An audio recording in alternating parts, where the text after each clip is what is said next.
ಇತ್ತ ಶಿಗ್ಗಾವಿಯಲ್ಲೂ ಕೂಡ ಅಭ್ಯರ್ಥಿಗಳ ಸೋಲು ಗೆಲುವಿನ ಲೆಕ್ಕಾಚಾರ ತೀವ್ರ ಸ್ವರೂಪ ಪಡೆದುಕೊಳ್ಳುತ್ತಾ ಇದೆ. ಕಾಂಗ್ರೆಸ್ ಹಾಗೂ ಬಿಜೆಪಿ ಕಾರ್ಯಕರ್ತರ ನಡುವೆ ಶಿಗ್ಗಾವಿಯಲ್ಲಿ ತಮ್ಮ ಅಭ್ಯರ್ಥಿಗಳ ಸೋಲು ಗೆಲುವಿನ ಲೆಕ್ಕಾಚಾರ ನಡೀತಾ ಇದೆ. ಈ ವಿಚಾರಕ್ಕೆ ಸಂಬಂಧಪಟ್ಟಂತೆ ಸಾಕಷ್ಟು ಬಿಸಿ ಚರ್ಚೆಗಳು ನಡೀತಾ ಇದೆ. ತಮ್ಮ ನೆಚ್ಚಿನ ಅಭ್ಯರ್ಥಿಗಳ ಪರವಾಗಿ ಬೆಟ್ಟಿಂಗ್ ಕೂಡ ನಡೀತಾ ಇದೆ. ನಮ್ಮ ಅಭ್ಯರ್ಥಿ ಗೆಲ್ತಾರೆ, ನಮ್ಮ ಅಭ್ಯರ್ಥಿ ಗೆದ್ದೇ ಗೆಲ್ತಾರೆ ಅಂತ ಕಾಂಗ್ರೆಸ್ ಹಾಗೂ ಬಿಜೆಪಿ ಕಾರ್ಯಕರ್ತರ ನಡುವೆ, ಜನರ ನಡುವೆಯೂ ಕೂಡ ಒಂದು ಬೆಟ್ಟಿಂಗ್ ನಡೀತಾ ಇರುವಂತದ್ದು ಕಂಡು ಬರ್ತಾ ಇದೆ. ಲಕ್ಷ ಹಣವನ್ನ ಬೆಟ್ಟಿಂಗ್ ಮಾಡಲಾಗ್ತಾ ಇದೆ. ಬಾಡೂಟಕ್ಕೂ ಕೂಡ ತಯಾರಿ ನಡೀತಾ ಇದೆ.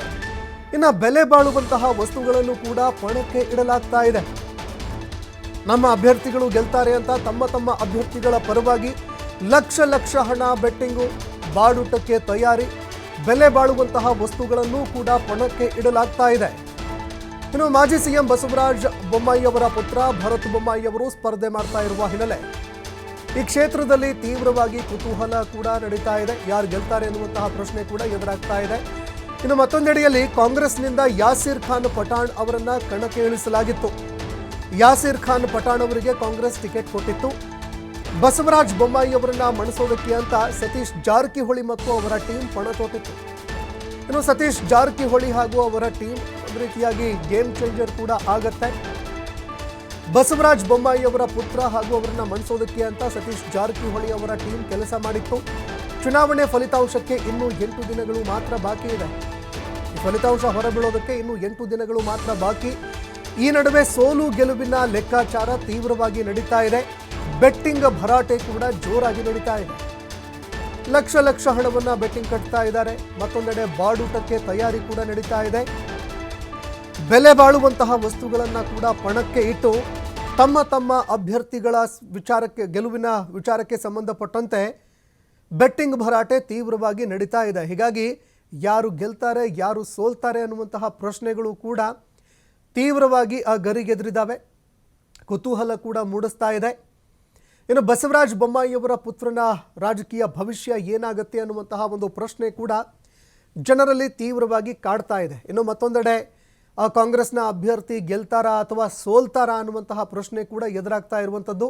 ಯಾಕಂದರೆ ನಿರಂತರವಾಗಿ ಮುಸ್ಲಿಂ ಕ್ಯಾಂಡಿಡೇಟ್ಗೆ ಟಿಕೆಟನ್ನು ಕೊಡುವಂತಹ ಕೆಲಸವನ್ನು ಕಾಂಗ್ರೆಸ್ ಮಾಡ್ತಾ ಇತ್ತು. ಈ ಬಾರಿಯೂ ಕೂಡ ಅಲ್ಪಸಂಖ್ಯಾತ ನಾಯಕನಿಗೆ ಮಣೆ ಹಾಕಿದೆ. ಯಾಸೀರ್ ಖಾನ್ ಪಠಾಣ್ ಮಾಜಿ ಶಾಸಕರು ಕೂಡ ಹೌದು. ಯಾಸೀರ್ ಖಾನ್ ಪಠಾಣ್ ಅವರಿಗೆ ಟಿಕೆಟ್ ನೀಡಲಾಗಿದೆ. ಹೀಗಾಗಿ ಯಾಸೀರ್ ಖಾನ್ ಪಠಾಣ್ ಅವರು ಗೆಲ್ತಾರಾ ಅಥವಾ ಸೋಲ್ತಾರಾ? ಭರತ್ ಬೊಮ್ಮಾಯಿ ಅವರ ಪುತ್ರನ ರಾಜಕೀಯ ಭವಿಷ್ಯ ಏನಾಗುತ್ತೆ? ಈ ರೀತಿಯಾದಂತಹ ಪ್ರಶ್ನೆಗಳು ಸಾಕಷ್ಟು ಕುತೂಹಲ ಮೂಡಿಸ್ತಾ ಇದೆ. ಕಾಂಗ್ರೆಸ್ನ ಅಭ್ಯರ್ಥಿಯಾಗಿದ್ದಂತಹ ಯಾಸೀರ್ ಖಾನ್ ಪಠಾಣ್ ಗ್ಯಾರಂಟಿ ಬಲದ ಮೇಲೆ ಒಂದು ಗೆಲುವಿನ ಲೆಕ್ಕಾಚಾರ. ಮತ್ತೊಂದೆಡೆ ಮೈತ್ರಿ ಅಭ್ಯರ್ಥಿಯಾಗಿರುವಂತಹ ಭರತ್ ಬೊಮ್ಮಾಯಿ ಅವರು ತಮ್ಮ ತಂದೆಯವರು ಮಾಡಿರುವಂತಹ ಕೆಲಸಗಳ ಮೇಲೆ ಗೆಲುವಿನ ಲೆಕ್ಕಾಚಾರವನ್ನು ಹಾಕ್ತಾ ಇದ್ದಾರೆ. ಈ ಬಗ್ಗೆ ಮತ್ತಷ್ಟು ಮಾಹಿತಿ ಕೊಡ್ತಾರೆ ಪ್ರತಿನಿಧಿ ಯಲ್ಲಪ್ಪ ಸೋಲಾರಗೊಪ್ಪ. ಫೋನ್ ಸಂಪರ್ಕದಲ್ಲಿ ಜಾಯ್ನ್ ಆಗಿದ್ದಾರೆ. ಯಲ್ಲಪ್ಪ, ಶಿಗ್ಗಾವಿ ಕ್ಷೇತ್ರದಲ್ಲಿ ಕಾಂಗ್ರೆಸ್ ಯಾಸೀರ್ ಖಾನ್ ಪಠಾಣ್ ಅವರಿಗೆ ಟಿಕೆಟ್ ಕೊಡ್ತು. ಮೈತ್ರಿ ಅಭ್ಯರ್ಥಿಯಾಗಿ ಭರತ್ ಬೊಮ್ಮಾಯಿ ಅವರು ಕಣಕ್ಕೆ ಇಳಿದ್ರು. ಭರತ್ ಬೊಮ್ಮಾಯಿ ಅವರ ರಾಜಕೀಯ ಭವಿಷ್ಯ ಏನಾಗುತ್ತೆ ಅನ್ನುವಂತಹ ಚರ್ಚೆ ತೀವ್ರವಾಗಿ ಕುತೂಹಲ ಮೂಡಿಸ್ತಾ ಇದೆ. ಅದೇ ರೀತಿಯಾಗಿ ಯಾಸೀರ್ ಖಾನ್ ಪಠಾಣ್ ಅವರು ಸೋಲ್ತಾರಾ ಗೆಲ್ತಾರಾ ಅನ್ನುವಂತಹ ಪ್ರಶ್ನೆ, ಈ ಬಗ್ಗೆ ಯಾವ ರೀತಿಯಾಗಿ ಜನರಲ್ಲಿ ಚರ್ಚೆಗಳಾಗ್ತಾ ಇದೆ, ಬೆಟ್ಟಿಂಗ್ ಭರಾಟೆ ಯಾವ ರೀತಿಯಾಗಿ ನಡೀತಾ ಇದೆ ಅಂತ? ಸಂತೋಷ್, ಶಿಗ್ಗಾಂವಿ ವಿಧಾನಸಭಾ ಕ್ಷೇತ್ರ ಹಾವೇರಿ ಜಿಲ್ಲೆಯ ಶಿಗ್ಗಾಂವಿ ವಿಧಾನಸಭಾ ಕ್ಷೇತ್ರ ರಾಜ್ಯಕ್ಕೆ 2 ಮುಖ್ಯಮಂತ್ರಿಗಳನ್ನ ಕೊಟ್ಟಂತಹ ಕ್ಷೇತ್ರ. ಈ ಒಂದು ಕ್ಷೇತ್ರಕ್ಕೆ ಈಗಾಗಲೇ ಉಪಚುನಾವಣೆ ಎದುರಾಗಿದೆ. ಮತದಾನವೂ ಮುಗಿದು ಹೋಗಿದೆ. ಇದೇ 23ಕ್ಕೆ ಮತ ಎಣಿಕೆ ಇದೆ. ಒಂದ್ ಕಡೆ ಅಂತಂದ್ರೆ ಇದು ಮಾಜಿ ಮುಖ್ಯಮಂತ್ರಿ ಬಸವರಾಜ ಬೊಮ್ಮಾಯಿ ಅವರ ಸುಪುತ್ರ ಭರತ್ ಬೊಮ್ಮಾಯಿ ಒಂದು ರಾಜಕೀಯ ಭವಿಷ್ಯ ಈ ಒಂದು ಚುನಾವಣೆ ಮೇಲೆ ನಿಂತಿದೆ. ಇದರ ನಡುವೆ ಇಲ್ಲಿ ಅಂದ್ರೆ ಕೈ ಅಭ್ಯರ್ಥಿ ಯಾಸೀರ್ ಖಾನ್ ಪಠಾಣ್ ಅವರ ಭವಿಷ್ಯ ಸಹ ಇದೆ. ಯಾಕಂದ್ರೆ 2023 ಚುನಾವಣೆ ಅವರ ತಂದೆ ವಿರುದ್ಧ ಸ್ಪರ್ಧೆ ಮಾಡಿದಂತಹ ಪಠಾಣ್ ಈಗ ಮಗನ ವಿರುದ್ಧ ಇಲ್ಲಿ ಅಂದ್ರೆ ಸ್ಪರ್ಧೆ ಮಾಡಿದರೆ. ಹೀಗಾಗಿ 2 ರಾಷ್ಟ್ರೀಯ ಪಕ್ಷಗಳು ಈ ಒಂದು ಚುನಾವಣೆಯನ್ನ ಸಾಕಷ್ಟು ಪ್ರತಿಷ್ಠೆಯಾಗಿ ತೆಗೆದುಕೊಂಡಿದ್ವು ಮತ್ತು ಚಿದ್ದಿಗೆ ಬಿದ್ದು ಇಲ್ಲಂದ್ರೆ ಅಬ್ಬರದ ಪ್ರಚಾರವನ್ನ ಇದೇ ಶಿಗ್ಗಾಂವಿ ಕ್ಷೇತ್ರದಲ್ಲಿ 2 ರಾಷ್ಟ್ರೀಯ ಪಕ್ಷಗಳು ಮಾಡಿದ್ವು. ಇದರ ನಡುವೆ ಈಗಾಗಲೇ ಅಂದ್ರೆ ಕಳೆದ 2 ದಿನಗಳ ಹಿಂದ್ಗಡೆ ಮತದಾನ ಆಗಿದೆ. ಮತ ಎಣಿಕೆಗೆ ಇನ್ನು 8 ದಿನಗಳ ಬಾಕಿ ಇದೆ. 8 ದಿನಗಳ ಬಾಕಿ ಇರುವಾಗಲೇ ಅಂದ್ರೆ ರಾಜಕೀಯ ಲೆಕ್ಕಾಚಾರ ಅದು ಸೋಲು ಗೆಲುವಿನ ಲೆಕ್ಕಾಚಾರ ಈಗ ಶಿಗ್ಗಾಂವ್ ವಿಧಾನಸಭಾ ಕ್ಷೇತ್ರದಲ್ಲಿ ನಡೆದಿದೆ.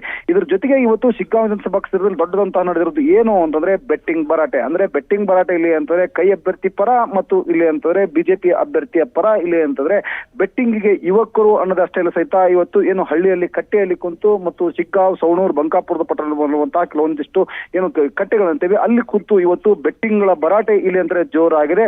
ಇಲ್ಲಿ 25,000ರಿಂದ ಆರಂಭವಾಗುವಂತಹ ಏನು ಬಾಜಿ ಇವತ್ತು ಅಂದ್ರೆ 25,000 ರೂಪಾಯಿ ಇಲ್ಲಿ ಯಾರು ಗೆಲ್ತಾರೆ ಅದಕ್ಕೆ ಇಲ್ಲಿಂದ ಡಬಲ್ 50,000 ರೂಪಾಯಿ ಕೊಡಬೇಕಾಗುತ್ತೆ. ಇದು 25,000ರಿಂದ ಹಿಡಿದು ಇವತ್ತು 25 ಲಕ್ಷ ತಲುಪಿದೆ. ಒಂದು ಕಡೆ ಅಂತಾರೆ ಹಣದೇ ಆದ್ರೆ ಇನ್ನೊಂದು ಕಂದ್ರೆ ಬೈಕು, ಹಸು, ಎತ್ತುಗಳು ಸಹ ಇಲ್ಲಿ ಅಂತಾರೆ ಬಾಜಿ ಕಟ್ಟುವಂತಹ ಕೆಲಸವನ್ನ ಇಲ್ಲಿರುವಂತಹ ಮತದಾರರು ಮಾಡ್ತಾರೆ.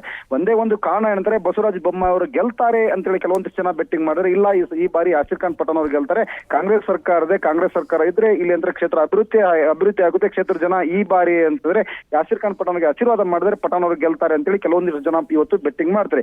ಹೀಗಾಗಿ ಎರಡೂ ರಾಷ್ಟ್ರೀಯ ಪಕ್ಷಗಳ ಅಭ್ಯರ್ಥಿಗಳ ಪರ ಇಲ್ಲಿ ಅಂತಾರೆ ಬೆಟ್ಟಿಂಗ್ ಭರಾಟೆ ಜೋರಾಗಿದೆ. ಇನ್ನೊಂದು ಕಡೆ ಅಂತಾರೆ ಇಲ್ಲಿ ಪಕ್ಷೇತರ ಅಭ್ಯರ್ಥಿಗಳದ್ದು ಸಹ ಇಲ್ಲಿ ಚರ್ಚೆ ಆಗಿದೆ. ಯಾಕಂದ್ರೆ ಎರಡು ರಾಷ್ಟ್ರೀಯ ಪಕ್ಷಗಳ ಜೊತೆಗೆ ಇವತ್ತು 8 ಅಭ್ಯರ್ಥಿಗಳು ಕಣದಲ್ಲಿದ್ದಾರೆ. ಅವರ ಬಗ್ಗೆ ಸಹಿತ ಅವರೆಷ್ಟು ಇಲ್ಲಿ ಅಂತಂದ್ರೆ ಮತವನ್ನ ತೆಗೆದುಕೊಳ್ತಾರೆ, ಎಷ್ಟು ಜನ ಇದರಲ್ಲಿ ಠೇವಣಿ ಕಳೆದುಕೊಳ್ತಾರೆ, ಅದ್ರ ಬಗ್ಗೆ ಸಹಿತ ಇಲ್ಲಿ ಅಂದ್ರೆ ಅವ್ರ ಮೇಲೆ ಬೆಟ್ಟಿಂಗ್ ಹೂಡುವಂತಹ ಕೆಲಸ ಆಗ್ತಿದೆ. ಸಂತೋಷ್, ಧನ್ಯವಾದಗಳು ಯಲ್ಲಪ್ಪ ನಿಮ್ಮೆಲ್ಲ ಮಾಹಿತಿಗೆ.